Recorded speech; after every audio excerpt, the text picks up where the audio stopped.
Given the extreme physical forces at work on a freight train, some air leakage within a train's pneumatic braking system is normal.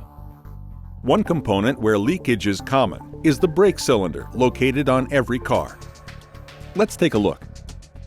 When the brakes are applied, the brake cylinder is pressurized, providing the force needed to push brake shoes against the train's wheels.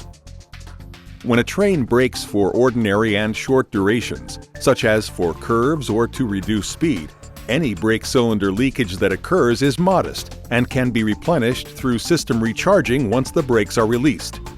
To reflect this ordinary occurrence, the American Association of Railroads regulations allow a brake cylinder to leak up to 1 psi per minute. By contrast, trains descending long downgrades often have their brakes applied for 30 minutes or more. Here, normal brake cylinder leaks diminish braking power, since the system cannot compensate for them by recharging. The issue is compounded by sub-zero weather, when pneumatic system leaks are more severe.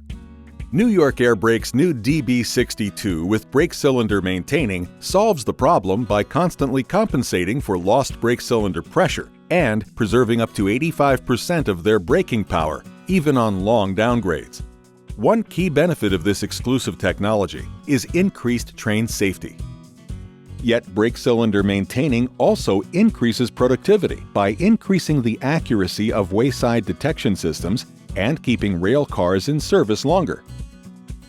Wayside wheel temperature detection systems are used to screen cars for defective brakes. In the United States, more than 6,000 hot-cold wheel detectors are installed along the 140,000-mile freight rail system. These systems operate based on a straightforward logic. When brakes are applied, they generate heat and raise the temperature of the wheel. Cars with cooler than average wheel temperatures are suspected of having substandard brakes and flagged, and taken out of service for inspection.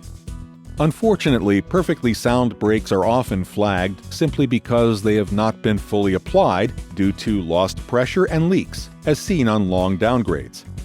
Many of these same cars later pass the single-car air brake test in a warm shop and are returned to service without repair, needlessly resulting in lost productivity and increased maintenance costs. Here again, the patented and AAR-approved DB60 II with brake cylinder maintaining technology solves the problem by constantly compensating for leaks and preserving up to 85% of their braking power. Wayside detection system accuracy is improved. And your rolling stock with acceptable brakes keeps right on rolling. To learn more about the advantages of New York Air Brake's DB60 II with brake cylinder maintaining and how BCM can be retrofitted to any high-mileage cars with DB60 control valves you have in service for an added margin of safety and longer life wheels, shoes, and draft gear, contact New York Air Brake.